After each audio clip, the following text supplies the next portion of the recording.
अस्सलाम वालेकुम my YouTube family, कैसे हैं आप सब लोग। उम्मीद है अपने घरों में खुश होंगे, मज़े में होंगे और अल्हम्दुलिल्लाह हम भी ठीक ठाक अल्लाह के फजलो करम से। तो जी मिलिए मेरे हस्बैंड से जो आज मेरे साथ जा रहे हैं ग्रोसरी करने माशाल्लाह। और मैं और मेरे हस्बैंड और मेरी पूरी फैमिली बहुत खुश हैं। इतने दिन बाद यानी तकरीबन पूरे 2 साल बाद, बल्कि 2 साल से थोड़ा ऊपर का टाइम हो चुका था और इनसे मुलाकात नहीं थी। बस ये था कि वीडियो कॉल पे बात होती थी, शुक्र अल्लाह का। लेकिन यह है कि जब ये 2-2 साल बाद आते हैं तो हम सारी फैमिली बहुत खुश होती है। और वैसे तो सारे काम शाम ज़िंदगी के रोज़मर्रा के चलते ही रहते हैं, लेकिन इनके साथ शॉपिंग करने का बहुत जो मज़ा है ना वो कहीं नहीं है। एनीवेज़ तो मैं पहुंच चुकी हूँ इम्तियाज़ और अपनी ग्रोसरी भी करते जाएंगे और आपसे करेंगे प्यारी प्यारी बातें। तो जी आज का जो वजीफ़ा मैं आपके साथ शेयर करूँगी वो आपके रिज़्क़ में बरकत और इजाफ़े का सबब बन सकता है। रिज़्क़ का ये वजीफ़ा जो आपको अल्लाह की बारगाह में आसानी और खुलूस के साथ पेश करेगा। आपने इस अमल को चलते फिरते उठते बैठते पढ़ते रहना है। ये अमल इतना आसान है कि इसको एक छोटा सा बच्चा भी कर सकता है। इस तस्बीह को पढ़ने का हुक्म अल्लाह ताला ने ख़ुद कुरान करीम में कई बार दिया है, बल्कि ना सिर्फ कुरान करीम में इस तस्बीह को पढ़ने का हुक्म दिया है, साथ ही इस तस्बीह के फ़ज़ाइल भी अल्लाह ताला ने कुरान करीम में बयान किए हैं। और नबी करीम सल्लल्लाहु अलैहि वसल्लम की मुकम्मल ज़िंदगी इस तस्बीह के इर्द गिर्द घूमती है। नबी अकरम सल्लल्लाहु अलैहि वसल्लम इस तस्बीह से मुताल्लिक़ क्या कुछ इरशादात फरमाते हैं, ये सब भी मैं आज इस वीडियो में आपके साथ शेयर करूँगी और रिज़्क़ रोज़गार बढ़ाने के मुख्तलिफ़ इस्लामी अमल भी बताऊँगी। अगर आप चाहते हैं कि आपकी ज़िंदगी में सुस्ती और परेशानियां ख़त्म हों और आपको अपने रिज़्क़ में बेहतरी चाहिए तो इस ख़ास वीडियो को आखिर तक ज़रूर वॉच कीजिएगा ताकि आप इस अमल को आसानी से समझ सकें। तो जी आज की वीडियो पेश करने का मकसद सिर्फ ये है कि आज उम्मत मुसलमा का हर घर की रिज़्क़ की तंगी का जो शिकार है, महंगाई बढ़ जाने की वजह से घर के अखराजात पूरा करना लोगों के लिए रोज़मर्रा का मसला बन चुका है। अगर हम रिज़्क़ की तंगी की वजूहात की बात करें तो इसकी 2 बड़ी वजूहात हैं। सबसे पहली और बड़ी वजह हमारा बेनमाजी होना है, लेकिन हम लोग अल्लाह की बारगाह में जाने के बजाय जाली पीरों फ़कीरों के पास पहुंच जाते हैं। इसी वजह से तो आज हम रुस्वा हैं। इस दुनिया में हमारे माशी मसाइल हल नहीं हुए। नबी सल्लल्लाहु अलैहि वसल्लम ने इरशाद फरमाया, बेशक इंसान और उसके कुफ्र शिर्क के दरमियान फ़र्ज़ नमाज का छोड़ना है। तो हदीस मुबारका से आपको नमाज अदा करने का बाखूबी अंदाज़ा हो गया होगा। पीरों से तावीज़ात लेने के बजाय अल्लाह के अहकामात पर अमल करें, इंशाअल्लाह आपके तमाम मसाइल हल हो जाएंगे। और आज जो दुआ मैं आपको बताने वाली हूँ इसके साथ आप 5 वक्त की नमाज की पाबंदी करें तो आपको ज़रूर फ़ायदा होगा। आप लोग अंदाज़ा भी नहीं कर सकते कि अल्लाह पाक आपको वहाँ से रिज़्क़ अदा करेगा जिसका आपको गुमान भी ना होगा। रोज़ाना सदका ज़रूर दिया करें क्योंकि सदका इंसान की बद राहों को, बंद रास्तों को और रिज़्क़ की बंदिशों को खोल देता है। लिहाजा कम से कम रोज़ाना 10 रुपये ही सही, लेकिन ज़रूर सदका दिया कीजिए। और रिज़्क़ में इजाफ़ा और बरकत का एक और ज़रिया शुक्र है। अगर अल्लाह ताला फरमाते हैं अगर तुम शुक्र करोगे तो मैं तुम्हें और ज़्यादा नवाजूँगा, और अगर तुम शुक्र नहीं करोगे, कुफ़रान नेमत करोगे तो अल्लाह का अज़ाब बड़ा ही सख्त है। रिज़्क़ के इजाफ़े का एक और बड़ा सबब अल्लाह की राह में ख़र्च करना है। अल्लाह ताला फरमाते हैं जो तुम खर्च करते हो, जो चीज़ तुमने निकाल दी उसकी जगह अल्लाह ताला तुम्हें और ज़्यादा अता फ़रमाएगा। जब रिज़्क़ तंग होने लगे तो अल्लाह से कारोबार यानी तिजारत कर लें, यानी सदका दिया करें। इससे तुम्हारे रिज़्क़ में इजाफ़ा होगा। ये रब का वादा है और अल्लाह के वादे कभी झूठे नहीं हो सकते।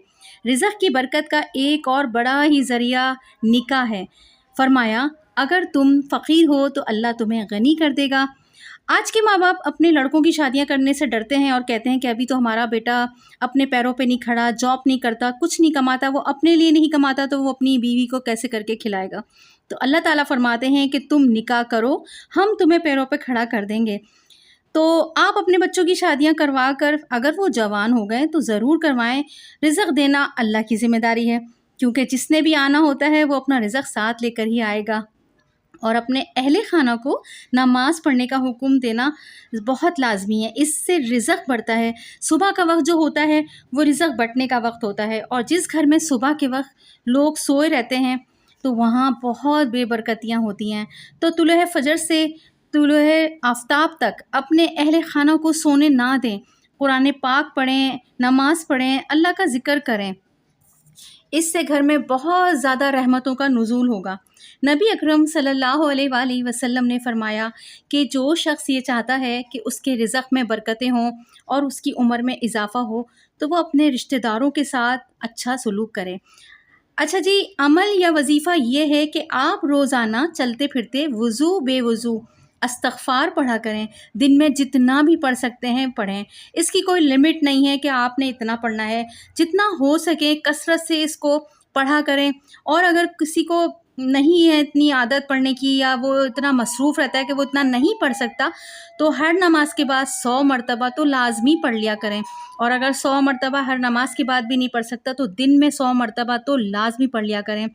استغفار کی فضیلت سے کون انکار کر سکتا ہے؟ اس کے پڑھنے سے اللہ کی رزق کی بارش جو ہوتی ہے وہ دیکھا کریں کہ اللہ تعالیٰ آسمان سے ہمارے گھروں میں رزق کی بارش کر دیتے ہیں۔